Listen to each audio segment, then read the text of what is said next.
고1부터 지금 고교학점제 도입이 됐잖아요. 그래서 실제로 제가 고1 아이들 이제 한 학기가 지나갔기 때문에 성적 확인을 했잖아요. 그래서 그 부분에 대해서도 간단히 설명을 드리고 이제 입학을 앞두고 있는 친구들이 뭘 준비해야 되나 이런 부분들을 좀 간략하게 설명을 드릴 거고요. 이제 설명회가 너무 길어지면 또 금방 지치시기 때문에 속성으로 빠르게 좀 안내를 드리도록 하겠습니다.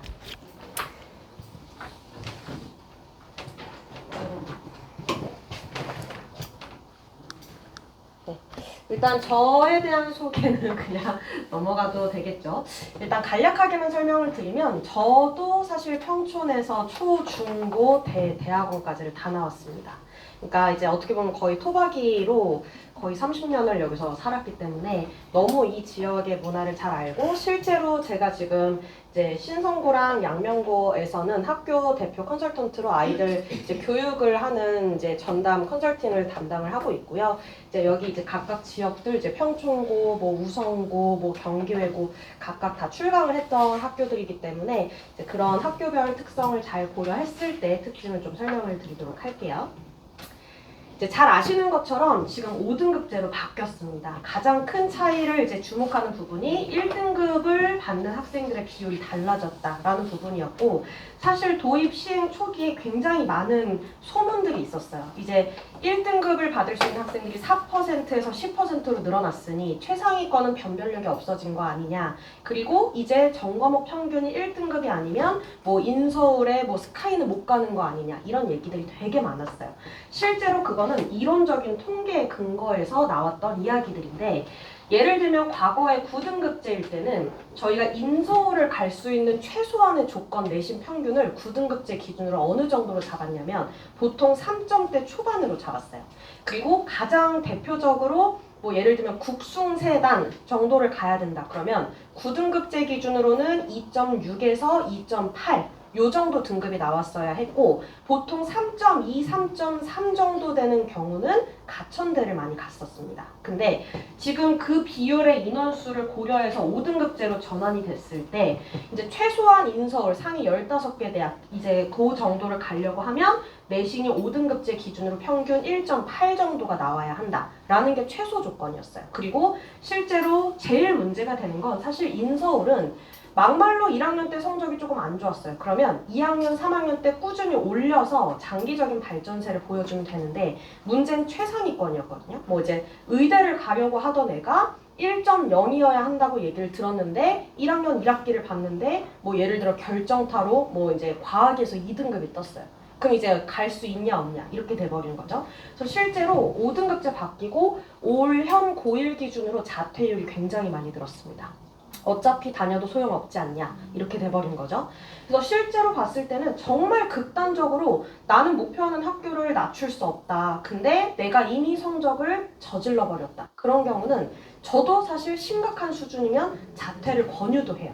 근데 이거는 이제 각자의 이제 선택의 문제다 보니까 이게 내가 학교 생활을 무조건 대학 입시에만 놓고 보느냐 아니냐에 따라 조금 다를 수 있다는 점을 생각해 주시면 좋을 것 같고 또 무조건 자퇴가 답이 되는 것도 아니에요. 사실은 이제 뭐 자퇴를 했는데 무조건 이제 그럼 수능을 잘 봐야 되는 조건이 됐고 검정고시를 봐야 되는데 자퇴를 할 수 있는 시기라는 것도 있어요. 그게 사실 딱 지금 현재 시점으로 9월, 10월, 11월 고1 기준으로 자퇴를 하지 않으면 의미가 없는 시기라고 보거든요. 왜 그러냐면 이게 아이들이 자퇴를 했을 때 가장 최상의 효과를 누리려면 그 다음 해에 수능을 봐서 고2 때 수능을 볼 수 있는 조건을 만들어줘야 돼요. 그러면 그 해 3월에 적어도 검정고시를 통과를 했었어야 돼요. 4월에.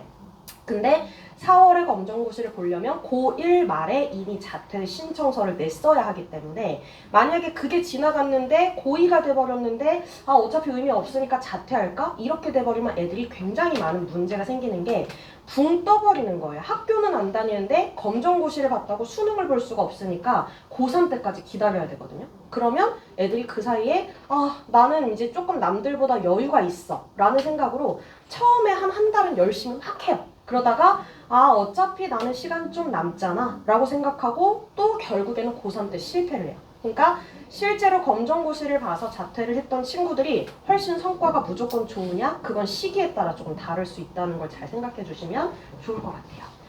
자, 그러면 이제 아이들이 제일 고민되는 건 나 서울대 가고 싶은데 반에서 몇 등 해야 돼? 라고 얘기를 많이 하거든요.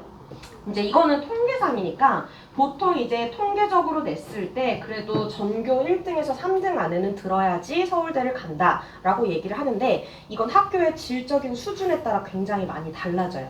그래서 예를 들면은 제가 방금 전에 이제 차 팀장님이 말씀하셨던 신성고를 예를 들어서 설명을 드리면 제가 신성고에서 아까 전에 선생님께서 말씀하신 것처럼 신성고는 전통적으로 정시 중심으로 아이들을 진학시키려는 학교 중에 하나였어요. 실제로 그래서 제가 이제 학교 선생님들하고도 얘기를 했을 때도 처음 들어가기 시작했던 게 한 7, 8년 정도부터 이제 소통을 했었는데 그때까지만 해도 선생님들은 학생부 전형에 대해서 굉장히 부정적이셨어요. 애들 괜히 마음 흔들어 놓지 말고 정시에 집중할 수 있게 해달라라고 얘기하시는 경우들도 되게 많았거든요. 근데 최근에는 그 문화가 굉장히 많이 바뀌어서 진학을 잘 시킬 수 있는 학생부를 만들어달라라고 얘기를 실제로 하세요. 그래서 관리를 쭉 해왔는데 실제로 저희가 재작년에 제가 신성고에서 이제 그러니까 올해 이제 아이들을 강연을 많이 불렀던 이유가 재작년에 신성고에서 딱 수시로 서울대를 2명을 갔어요. 근데 그 애들이 다 저랑 있었던 애들인 거죠.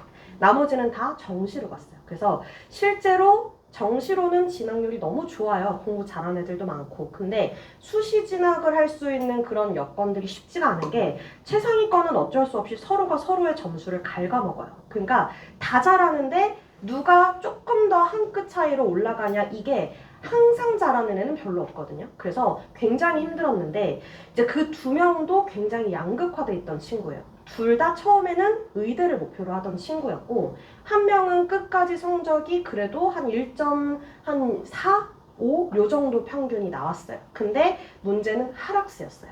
그래서 되게 힘들었고 또 한 명은 1점대 후반 성적이었어요. 1.8 정도 되는 친구였는데 그 애가 서울대를 갔으니까 학교가 뒤집어진 거죠. 어떻게 1.8이 서울대를 가냐. 왜냐?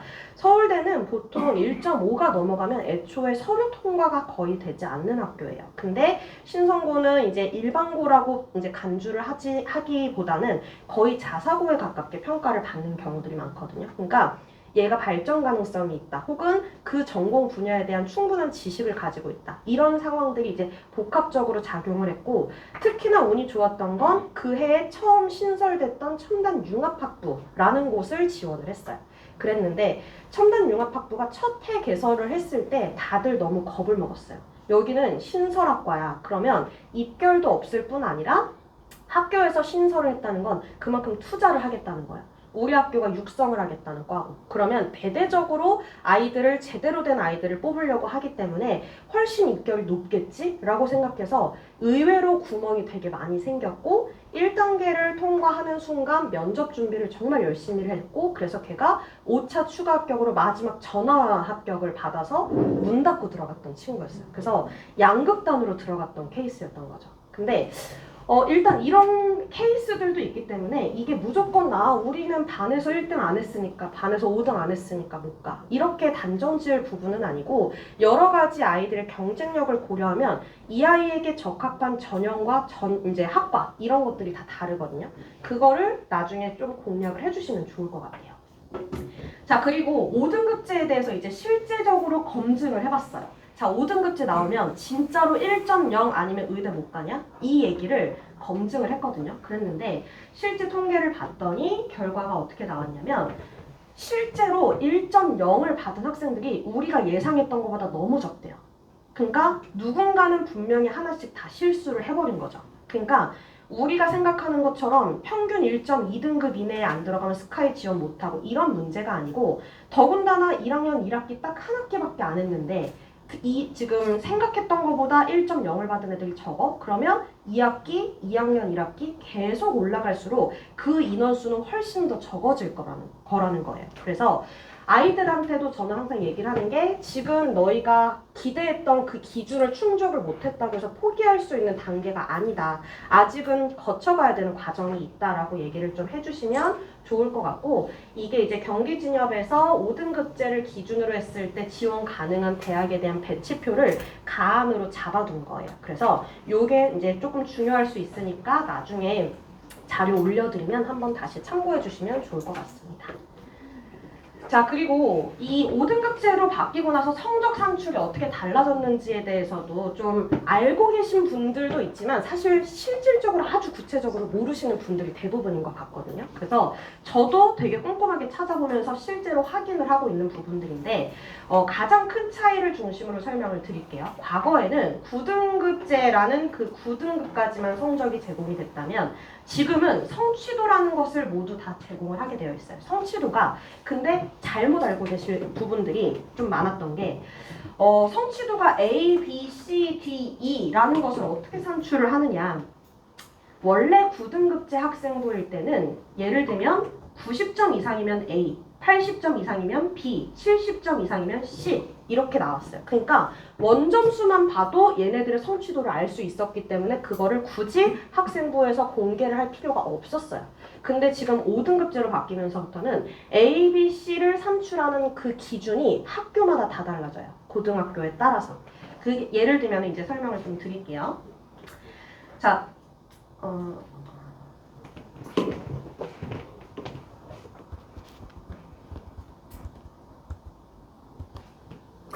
자, 9등급제였던 실제 제가 그 관리를 하고 있는 학생 중에 한 명인데 얘는 이제 제가 수학만 한번 비교를 해드리면 수학에서 원점수가 97점이었고 평균이 70.8점에 표준 편차가 16.4로 나왔어요. 그리고 성취도는 당연히 그냥 90점이 넘었으니까 A등급을 받았죠.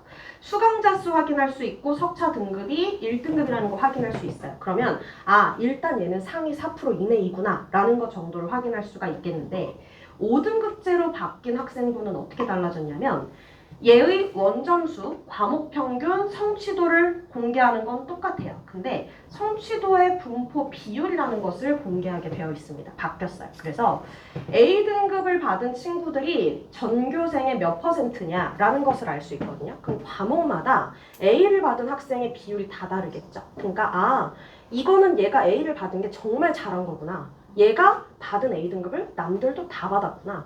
예를 들면 극단적으로 한국사에서 A 비율이 55%인 거예요. 그러면 A 받은 건 잘했는데 다 잘했어 라는 상황이 돼버리는 거죠. 그래서 이 성취도별 분포 비율이라는 것을 학교에서 어떻게 이제 따지는지가 이제 조금 다 바뀐 부분이 있는데 얘도 똑같이 수학이 1등급이에요. 근데 과거에는 1등급이야 그러면 상위 4%였는데 이제는 10%로 범위가 확 늘어났어요. 그리고 이 가장 큰 차이가 되는 건 수행평가와 지필평가의 점수를 구분해서 공개하게 되어 있다는 거예요.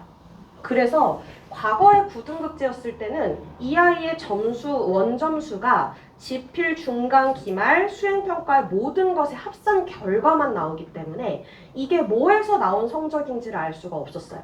근데 5등급제일 때는 수행평가 비중이 60점이고 지필평가 비중이 40점이구나. 근데 수행평가에서는 얘네들이 어떤 항목의 수행을 받구나까지 대학에 공개가 돼요.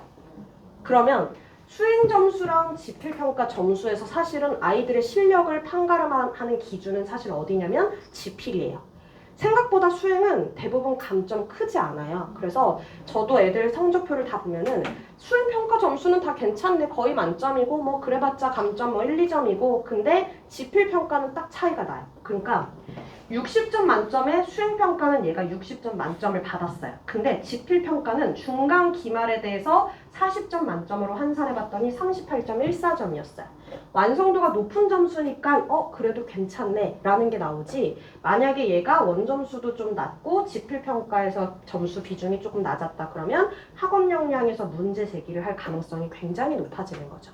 그래서 수행과 지필을 모두 균형 있게 관리를 해야 되는데 아이들의 어떤 촘촘한 서열을 구분을 할 수 있는 기준은 거의 지필이라고 보시면 될 것 같습니다.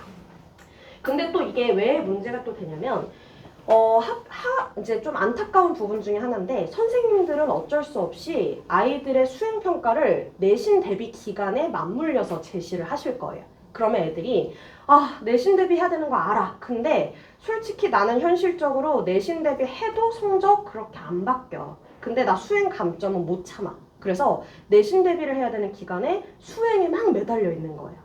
그러니까 그것 때문에 점수를 또 못 받고 이게 악순환이 반복이 되니까 결국은 또 문제가 도저히 안 되겠다. 수행평가를 맡길 수 있는 컨설팅을 찾자. 이렇게 되거든요. 그래서 실제로 저는 이제 여러 지역의 아이들을 이제 관리를 하고 있는데, 정말 극단적으로 뭐 이제 예를 들면 대치동이라고 보시면 대치동의 컨설팅으로 정말 그런 의뢰가 많이 와요.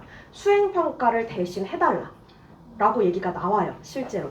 근데 그거를 해주는 실제 컨설팅이 있거든요. 있는데 예를 들면은 뭐 이제 뭐 한 달 이렇게는 안 하고 1년 관리 총 했을 때 비용이 한 600, 700 요렇게 불러요. 근데 그거를 해서 저는 얻는 결과물이 별로 의미가 없다고 얘기를 하는 게, 실제로 수행평가 하나를 했어요. 그럼 그거를 이 한 건당 그럼 실질적으로 이제 계산을 해보면, 돈으로 계산을 해보면 한 건당 2, 30만 원짜리 수행평가인 거거든요. 돈이 많으면 사실 해도 되긴 하지만 2, 30만 원짜리 해서 줬어요. 근데 문제는 생활기록부에는 기껏해야 2, 3문장밖에 못 써요.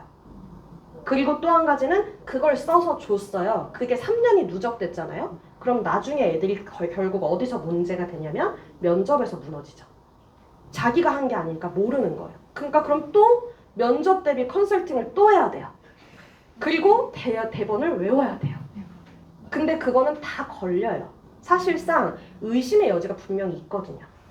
그래서 결국은 본인이 해야 되는 건 맞는데, 너무 고도로 심화된 수준의 수행평가에 집착할 게 아니라 일단 지픽이 우선이다라는 것을 다시 한번 강조를 드립니다.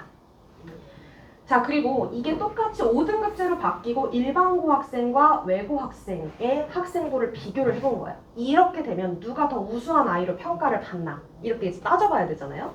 그래서 얘가 일반고 학생도 수학이 1등급이고 외고 학생은 3등급이에요. 외고는 3등급이면 잘한 거예요. 이거는 정확하게 이제 제가 일반고는 이제 제가 지금 생각이 안 나고, 외고 학생 이거는 지금 과천외고 학생이거든요. 그래서 현재 과천외고 이제 1학년 학생이고, 이 친구도 이제 상위 정규권 아이이기 때문에 이제 제가 좀 하고 있는 친구인데, 3등급도 사실 나쁘지 않아요. 과거에 이제 과천외고 이제 9등급제 기준으로 과천외고에서 또 어떤 특징이 있냐면, 과천외고 내신 평균이 9등급제 기준으로 3점대 초중반 정도 된다? 그러면 사실 서성한 정도를 갈 수 있어요. 그리고 근데 이제 거기서 4등급대로 내려가잖아요. 그럼 이제 문제가 거기서부터 이제 대혼란인 건데, 정말 저도 과천외고 애들이 매년 컨설팅을 엄청 많이 와서 해보면 힘든 게, 제일 힘든 구간이 4점대 중반에서 5등급대 중반인 친구들이에요. 이 친구들이 실제로 갈 수 있는 학교 라인은 냉정하게 얘기하면 외대 글로벌 캠퍼스예요. 5등급 대 중반 정도 되면. 근데 아이들은 눈높이를 낮출 수가 없고, 사실 과천외고가, 저는 이제 제 생각에는 약간 과천외고가 정말 외대 글로벌과 뭔가 모종의 협력 관계가 아닌가? 라는 생각이 좀 들 정도로 너무 강력하게 거길 밀거든요. 근데 그러기 위해서 1학년 때 아이들이 보통 진로가 너무 다양하게 설계가 돼 있잖아요.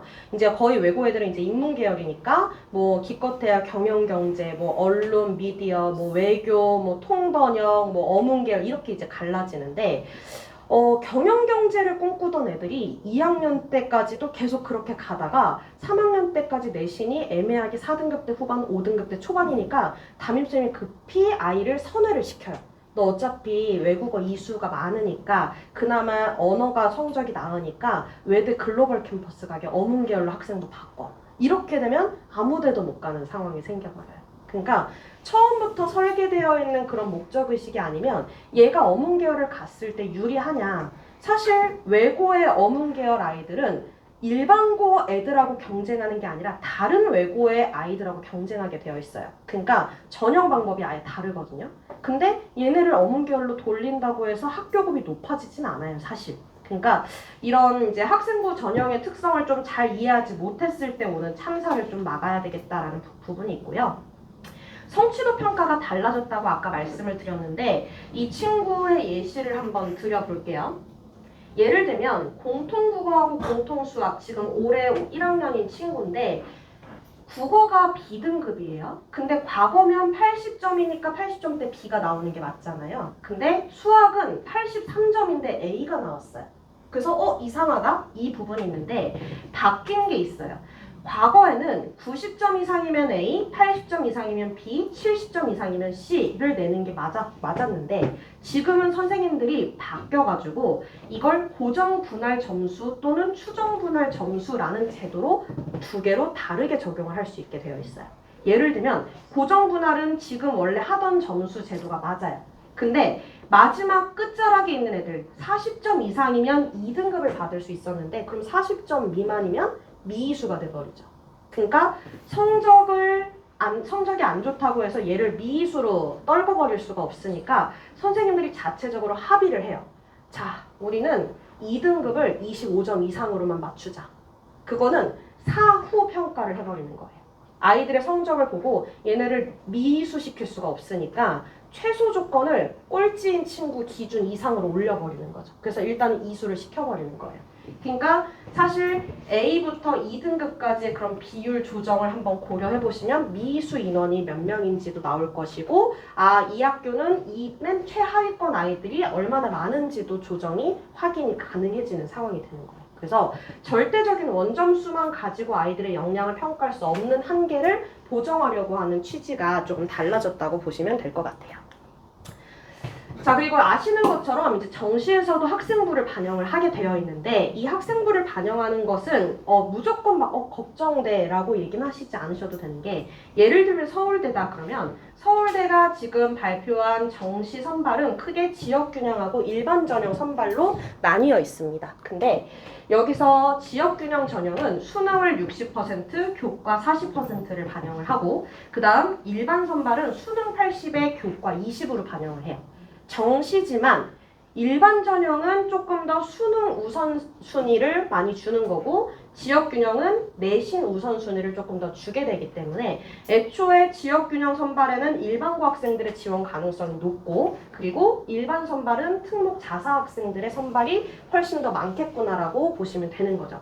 이렇게 아직은 모든 학교가 세세하게 지금 다 정확하게 확정된 발표를 하진 않았지만 내신이 반영된다고 해서 내신이 안 좋으니 수능도 위기야 이렇게 생각을 할 필요는 없고 의외로 연대 같은 경우도 반영을 실질적으로 하는 비율은 1% 정도밖에 되지 않습니다. 그래서 내신에 영향을 받지 않는 정시도 있으니 이런 부분들을 조금 유연하게 대처를 하시면 좋을 것 같아요.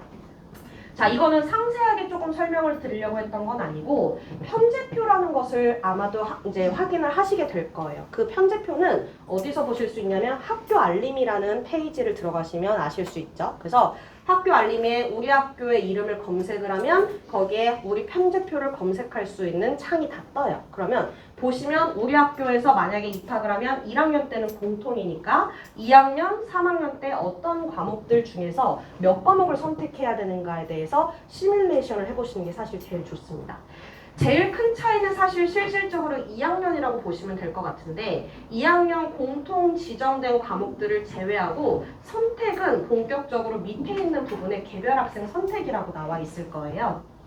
이 부분에 이제 뭐 예를 들면 배공고다 그러면 1학기에는 과탐 기준으로 화학, 지구가 있고 2학기는 물리, 생명이 있어요. 근데 뒤에 배경고 같은 경우는 1학기 때부터 물, 화, 생, 지를 다 선택해야 되는 조건이 있습니다. 그러니까 내가 일단 이과를 갈 건데 나는 과탐 4개를 한 번에 할 거냐 혹은 그 중에서 분산을 해서 할 거냐 그렇게 했을 때 내가 가질 수 있는 전략적 이득은 뭐냐라는 것을 한번 비교해 보시는 게 사실 제일 좋고 이런 것들도 있어요. 이제 문이과 구분 없으니까 꼭 물화생지를 다 선택해야 되냐 우리는 물리 자신 없는데 화생지로만 해도 되느냐 이런 여러 가지 조건을 보시는데 현실적으로 얘기하자면 내신의 변별력이 구간별로 조금 줄어든 것은 맞기 때문에 예를 들어서 이제 내가 공대를 가려고 하는데 물리 성적이 안 나오니까 피한다 그렇게 했을 때는 과거 9등급제일 때는 진학이 가능한 학교가 일부 있었어요. 근데 지금은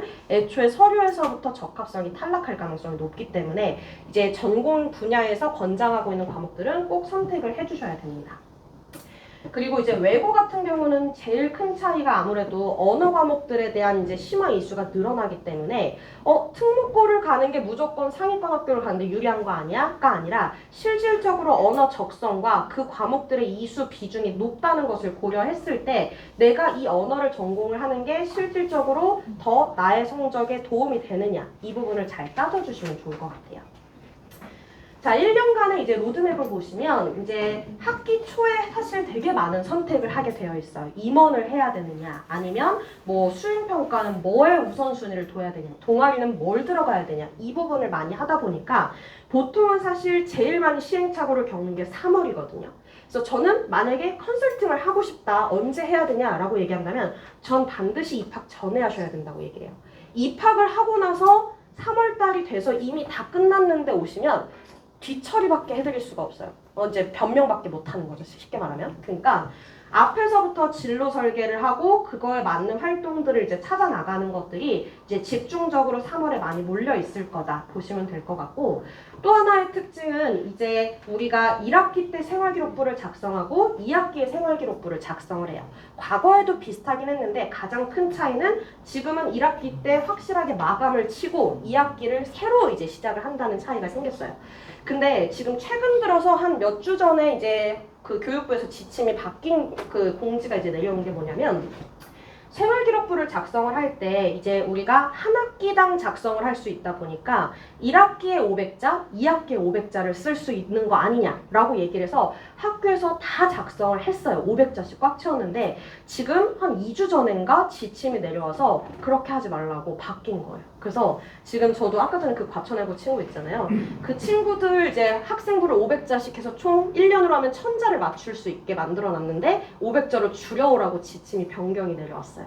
그래서 과거와 똑같은 거예요. 사실 9등급제일 때와 학생부 작성 비중이 똑같아졌다라는 거 보시면 될 것 같고, 선택 과목을 조사를 하는 부분에 대해서도 제일 중요한 시기가 중간고사가 끝나자마자 일단 대부분의 학교가 2학년 선택 과목 조사를 시작해요. 그래서 만약에 우리 학교에서 무슨 선택 과목을 조사해야 돼, 뭘 해야 돼? 라는 결정은 중간고사가 끝나자마자 결정이 끝나 있지 않으면 굉장히 혼란스러울 수 있다는 것을 보시면 좋을 것 같아요. 그래서 편제표를 입학 전부터 미리 살펴보시는 게 좋습니다.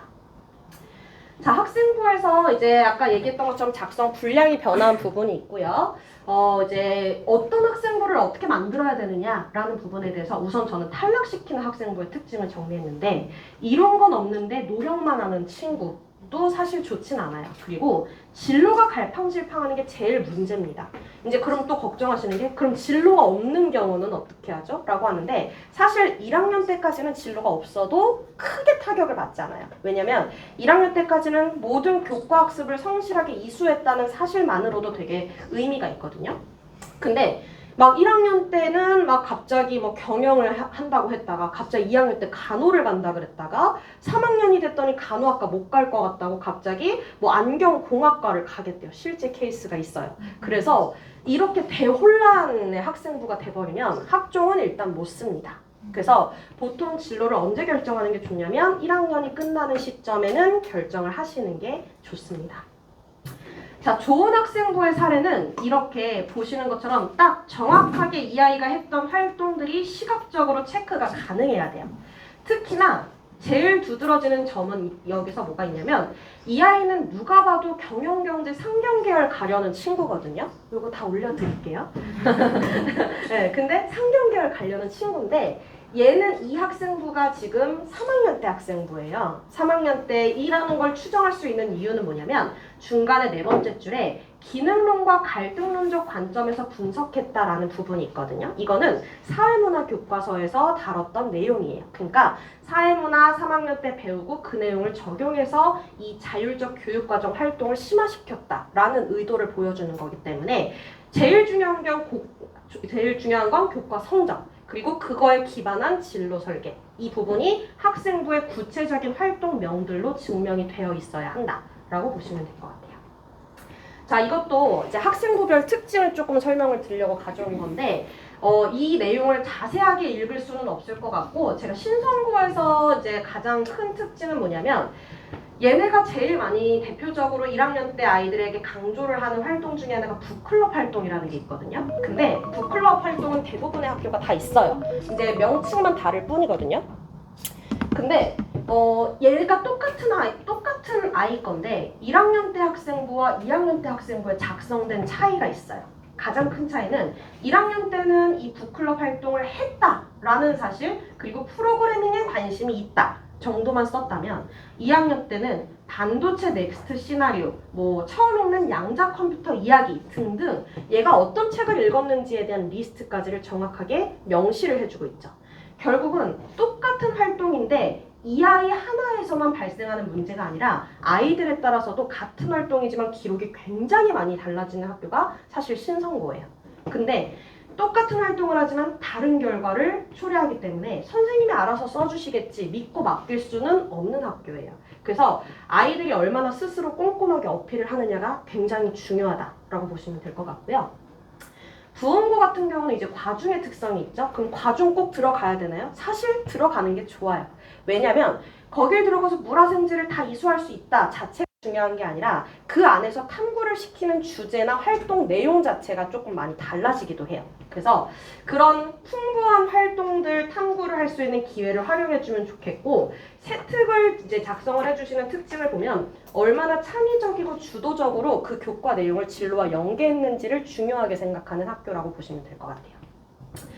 동안고 같은 경우는 사실 조금 아이들이 정말로 자기가 좀 본격적으로 끌고 가야 되는 학교 중에 하나인데 일단 교과학습과 진로를 연계했다는 사실이 굉장히 중요하고 학생들이 스스로 각각의 탐구 과제를 충분히 이해하고 성취를 해야 됩니다. 쉽게 말하면 선생님들이 이끌어주길 기대하기가 쉽진 않아요. 본인이 잘 알고 있어야 되고 굉장히 깊이 있게 이해를 할 수 있는 능력이 조금 필요합니다. 과천외고 같은 경우는 다행히 사실 이제 어떻게 보면 가장 열려있는 학교 중에 하나인데 원래 이게 바람직하다고 얘기할 수는 없지만 과천외고는 선생님들이 아이들한테 세특을 써오게 하십니다. 그리고 아이가 써온 게 괜찮으면 그걸 그대로 복붙해주세요. 그래서 아이가 주도적으로 세특을 작성할 수 있는 능력이 중요해서 실제로 과천외고 애들이 첨삭을 많이 받는 거예요. 그리고 진로 설계에 대한 명확한 로드맵이 필요합니다. 아까 얘기한 것처럼 본인이 이걸 하고 싶어요 라고 얘기했는데 선생님들이 자꾸 회유하실 거예요. 야, 너 못 가. 그렇게 하면 학교금 낮아져. 그러니까 진로 돌려. 그러면 막 흔들려서 끌려가다가 여기로 갔는데도 또 아니야. 그럼 또 돌려요. 그러니까 왔다 갔다 하면서 아무 데도 못 가는 상황이 생길 수 있다는 거죠. 그 다음에 이제 군포중앙고 같은 경우는 이제 학생들이 능동적으로 탐구를 할 수 있는 역량이 조금 필요한데 다만 과목별로 활동별로 세특의 편차가 조금 있습니다. 이건 쉽게 말하면 선생님들마다의 능력 편차가 조금 있다는 얘기고 다른 학교들보다 그 결과물이 조금 두드러지는 편이에요. 자, 이거는 나쁜 학생부의 사례인데 나쁜 학생부의 특징은 되게 간단해요. 선생님들이 얘가 어떤 애인지를 모르는구나가 느껴져요. 얘는 그냥 수업을 이수한 애예요. 그리고 보면 똑같이 세특을 쓰셨는데 수학하고 영어하고 선생님들이 작성하시는 분량의 차이도 심하죠. 그러니까 얘에 대해서 관심이 일단은 별로 없으셨을 거고 아무래도 얘가 한 게 없거나 뭔가를 두드러지게 보여준 게 없으니까 아무래도 그랬겠죠. 그래서 일단 제한된 분량은 최대한 꽉 채울 수 있게 만들어주시는 게 좋을 것 같아요.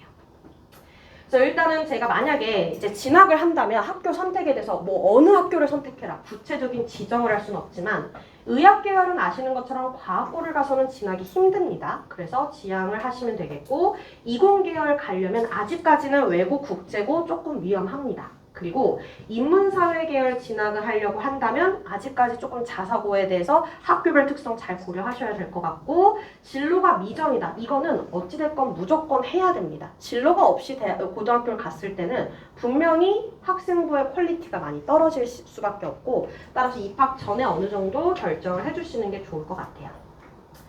자, 그리고 학업 역량, 당연히 동경심을 가지고 진학을 할 수는 없습니다. 그래서 본인이 어떤 이제 관심과 어떤 장점을 가지고 있는지도 이제 따라가야 되겠지만 본인이 이제 공부를 그 학교에 맞춰서 따라갈 수 있는지 좀 잘 고려해 주시면 좋을 것 같고요. 또 생각보다 특목 자사에 대해서 환상을 가지고 갔다가 내가 가보니까 안 되겠구나. 여기서 내가 바닥이구나. 이렇게 해서 실제로 아이들이 좀 아픈 아이들이 되게 많아요. 정말로 정신적으로 이제 많이 좀 이렇게 앓고 있는 친구들이 너무 많기 때문에 괜히 환상에 젖어서 무조건적으로 가야 된다는 강박에 따라서 가지 않았으면 좋겠고요. 또 한 가지는 이제 학폭, 다 아시는 것처럼 이제는 학폭이 기록이 남아있는 친구들은 진학을 할 수가 없습니다. 어떤 학교도 갈 수가 없습니다. 최근에도 뉴스가 많이 나와서 아시죠? 그래서 이런 것들 좀 주의해 주시면 좋을 것 같고요. 상세한 그런 아이들의 개별적인 상황에 대한 이해는 조금 이렇게 이제 대중적으로 다루기가 좀 힘들기 때문에 만약에 오늘 이제 설명회를 마치고 돌아가셨을 때 조금 고민되는 게 있다 그러시면 학원에다가 문의를 남겨주시면 제가 개별적으로 설명을 드리도록 하겠습니다. 네, 일단은 뭐 시기별 입시 전략 이런 것들은 뭐 많이 아시는 대로 1학년 때까지는 내신 관리 좀 충실하게 해달라. 그리고 2학년 때부터 서서히 정시에 대한 목적의식으로 올라간다. 이렇게 알고 계시면 될 것 같습니다. 긴 시간 너무 고생 많으셨습니다. 끝난 거 아닙니다. 네.